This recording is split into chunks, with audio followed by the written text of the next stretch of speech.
Hey everybody, welcome to BRIT POPS REACT. You're me, BP1 and BP2.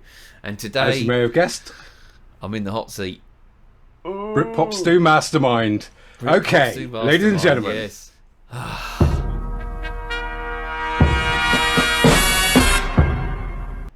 It's a Mastermind takeover. So, without further ado, let's meet contestant number 1. Your name, please. BP1. And your occupation? Making people cry. And your specialist subject? WWF/WWE wrestlers of the 1990s. Brilliant. I've no idea what's coming here, by the way. No. So all I've done here, ladies and gentlemen, is I've just got some pictures of wrestlers from that era, and he's going to guess. And if you've got some funny stories or things as we go along. So in no particular time, let's crack on with guest artist number 1. Who is this? Okay, here we go then. All right. Oh. Okay. Oh, straight. He started me with a real tough one here.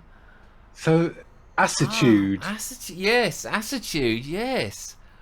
Oh. Okay, good one. Good little starter for 10 then. It is, yeah. I'm really struggling. It's not someone that instantly comes to mind.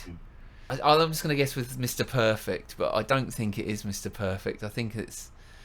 okay. I'm not sure. All right, okay. Go on then.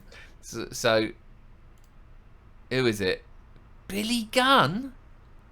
No! Billy Gunn. Billy Gunn. No, I don't know Billy Gunn. Don't know Billy Gunn. Have a look at the little blurb that we got on him then. So go on.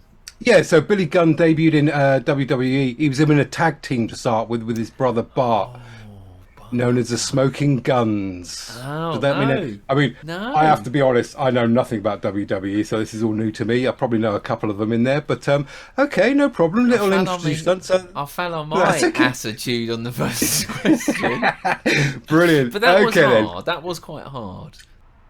I know this is. Okay. I know this one. Always had the old toothpick hanging out of the mouth. Right. Had a bit of a swagger. Used to walk in with a bit of a swagger. Razor Ramon, I believe. Razor Ramon. Okay. Razor Ramon, yes. Razor Ramon. Greatest intercontinental champions ever with 4 reigns. Yes. Whatever that even means, gentlemen. The little figures of... Did it? Okay, Razor. right. Yeah. And, all right. Did you collect most of these figures? I mean, we saw we saw your book, so you had that, and were you massively into it, collecting all the figures, the ring? I think they had the ring and everything that you could buy, didn't they? Yeah, I did. I actually had the blue ring. I might be able to dig out a picture. Might be able to stick it up here. The old blue ring.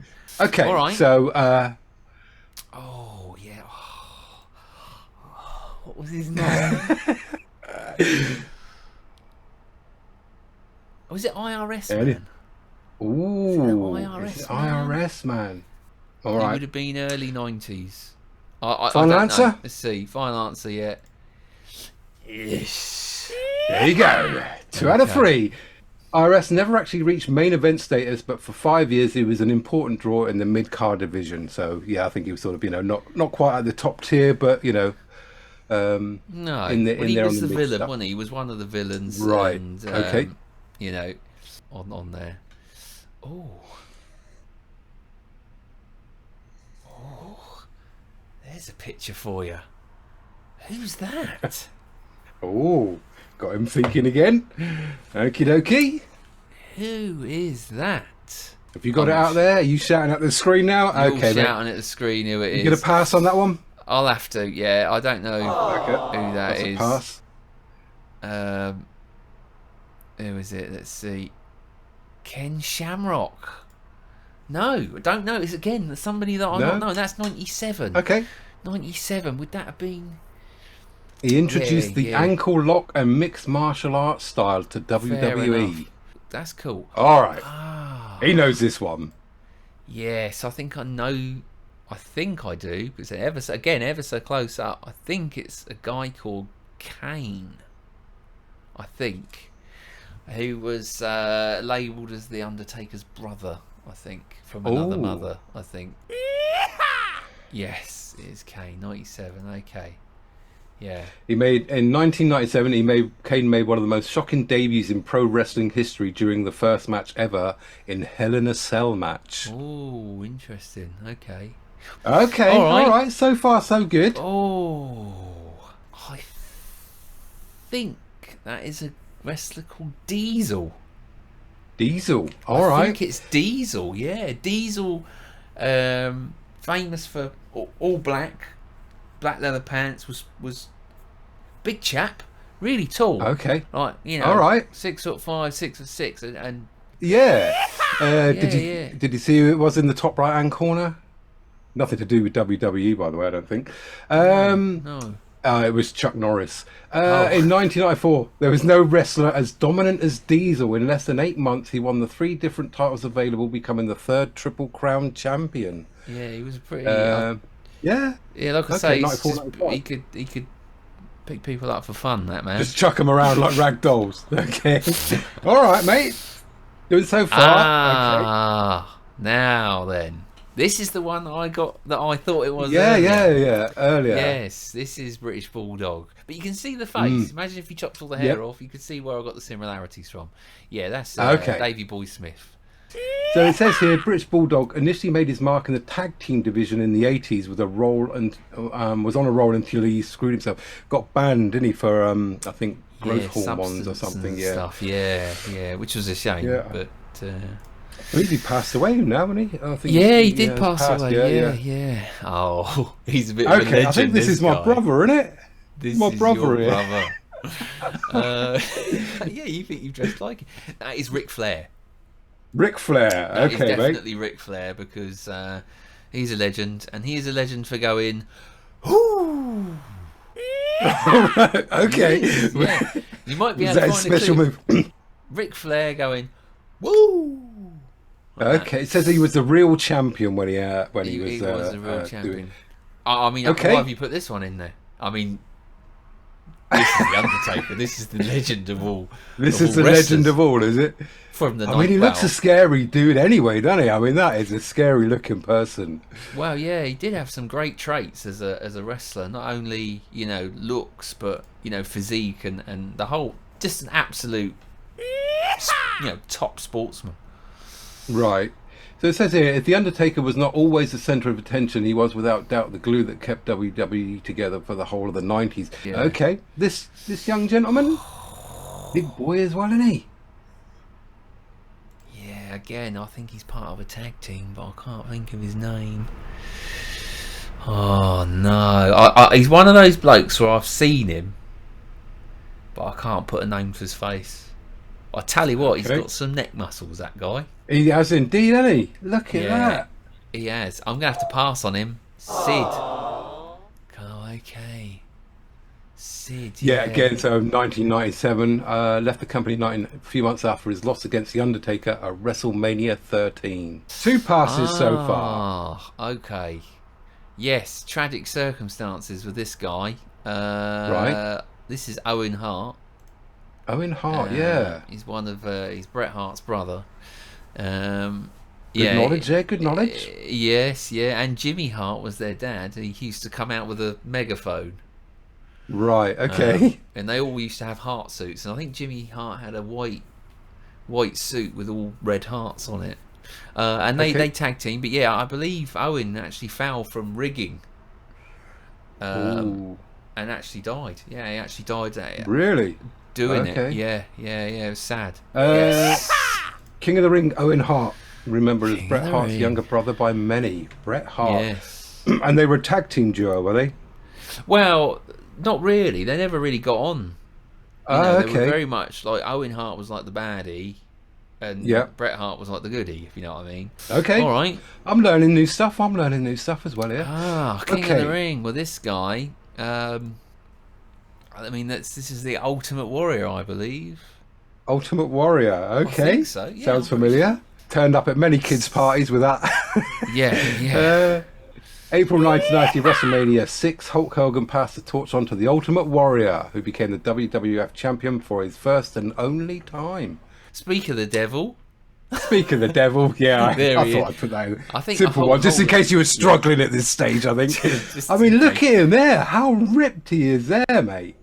Oh well, yeah. I mean, he was again the legend of Yeah.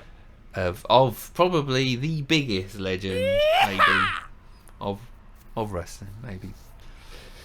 I was watching an interesting documentary the other day that popped up on Netflix, and it was all about the birth of American Gladiator, when it how the game was first devised, and the early gladiators and all that. And they were saying, at the time there was some controversy in American Gladiators because they were all sort of steroiding up and that, and they were, and I think that then because that got highlighted there, I think it also reflected on the wrestling side and Hulk and all these guys, because I mean you can see he's massively ripped up there. Oh, yeah. Okay, mate, you're doing well. Crazy. You're doing well. Yes. How are we doing at home, ladies and gentle peeps? I know it's not quite as Yes. fast as the Mastermind one, but we're learning some as interesting fast. information. It's good. This is American Pants himself, Lex Luger. I would call him. American Pants. Okay. Yeah. Well, he was always come out in just a pair of budgie smugglers, in American budgie smugglers, basically. One of the, I'm not sure the tune he used to come out to, but it was very American. Okay, so it says here Lex Luger was top draw during his run in 1993.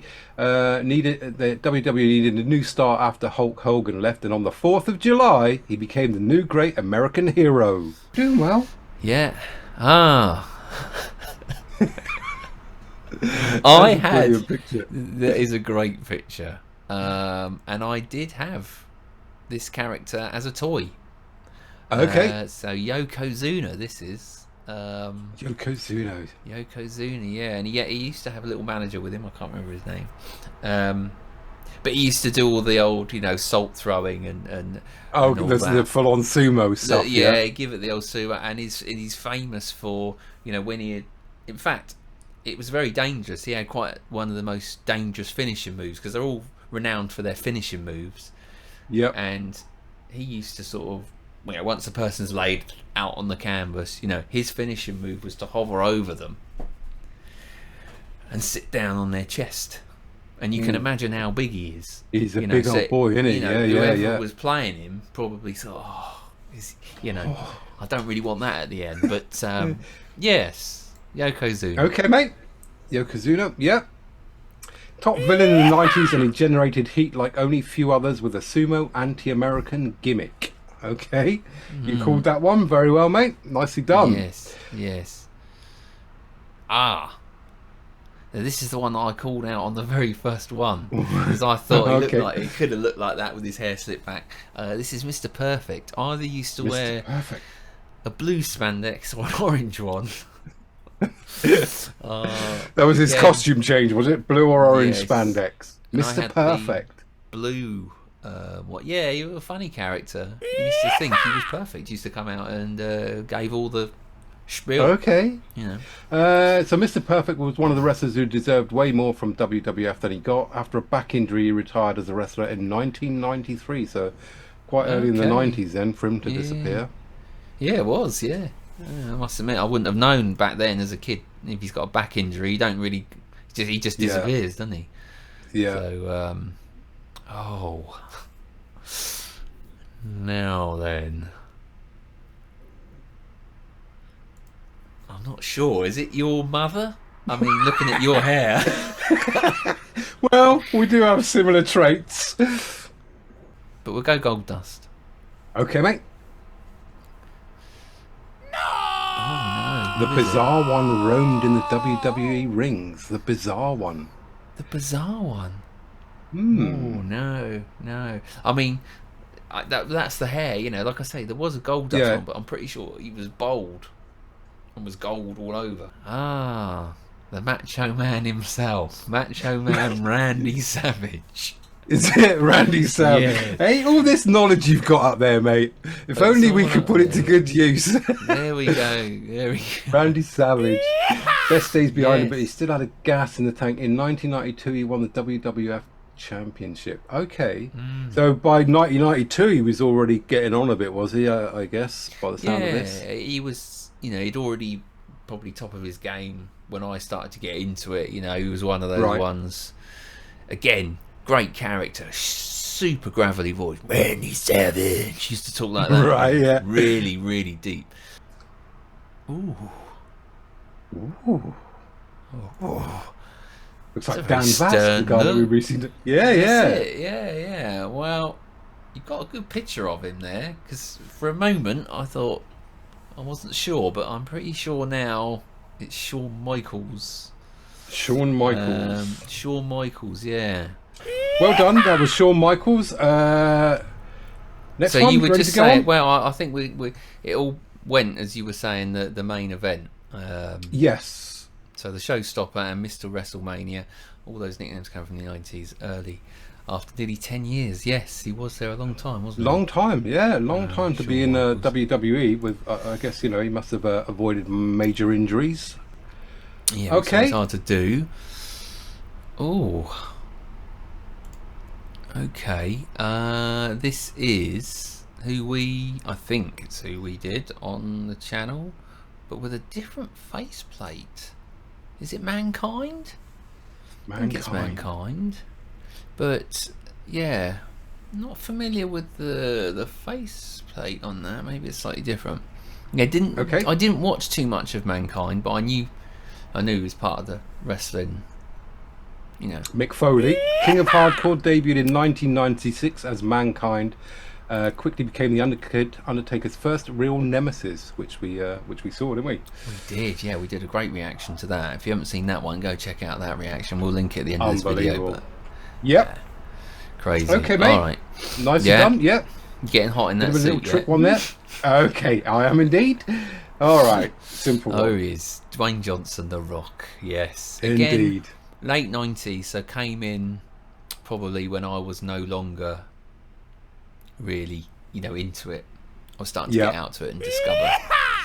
Oh, he debuted in 96. Okay, fair enough. But I don't think here we go. He ended in 2005, so he was more early 2000s when he actually. Yeah, again, 9 years. Became the best talker in WWE when he ended his wrestling career. So yeah, he had a bit of a give for the gab, didn't he? Hyping it all up. Good man. He was good. Rocky Maida. Oh no! Who's this? Ooh. Have we got him one near the You end? might have me on this one. I know. Okay. I know the face. He's going for pass, ladies and gents. I can't think of anybody. He's real smarmy and horrible. I can't remember his name. As soon as I see it, I'll be like, Triple H, of course it is. Ooh, Triple H. That's a big name. I mean, that's one of the only ones I really knew. All right. We know this. Here we go. This Nearly Bret the Hitman Hart. Bret the Hitman Hart. Yeah, legend, absolute legend. One of my favourites. So that's his brother. Okay, gotcha. At the time, back in the day. Yeah. Don't know that's similar, to be honest, from what I remember. No. Yeah, one of the greatest technical wrestlers in pro wrestling, Bret Hart represented the new guard after Hulk Hogan, Randy Savage, and the Ultimate Warrior moved on. So, all right. The old sharpshooter was his favourite. He used to cross their legs, get them underneath, and then basically bend their body until they submitted. Basically, yeah. Until they snapped. Submission. Okay. That's okay. Yeah. So. I've started, so I've finished. Last one. Here we go. Who is this? So I only know this one, but again, he came in he was way off. He must have been really late 90s when he started. Right. But then he, obviously into the early 2000s, Stone Cold Steve Austin. I mean, he's again another W, because we're more WF here than we are. Right. Yeah. So yeah, definitely. Stone Cold Steve Austin, again, a big legend in wrestling. So yeah, cool, man. So there you go. Yeah, Steve Austin, more of the face of WWE, literally the electroshock the company needed. He was a leader of the Mythic Attitude Era, whatever that may be. Nice. So there you go. All right, I didn't do too bad. Didn't do too bad, mate. There you go. People might recognise me now. You got 19 correct, 3 passes, and I got down there 2 incorrect, which I think was pretty good, considering it was all back in the 90s. So just goes to show, mate, you still got it up there. if ever it comes up on a mastermind, we can call you in. If I need to phone a friend, I've got this question on WWE. There you go. Just a bit of fun. There you go. He kept telling me all about his WWE history, so I thought, well, let's put him on the hot seat. So, how did you get on out there? Did you play along at home? I think we've got something else interesting come along soon, which he's going to get his own back on me. So stay tuned. I'm going to get my own back. Yeah, so that'd be good fun. All right. I enjoyed that. Thank you for putting that together.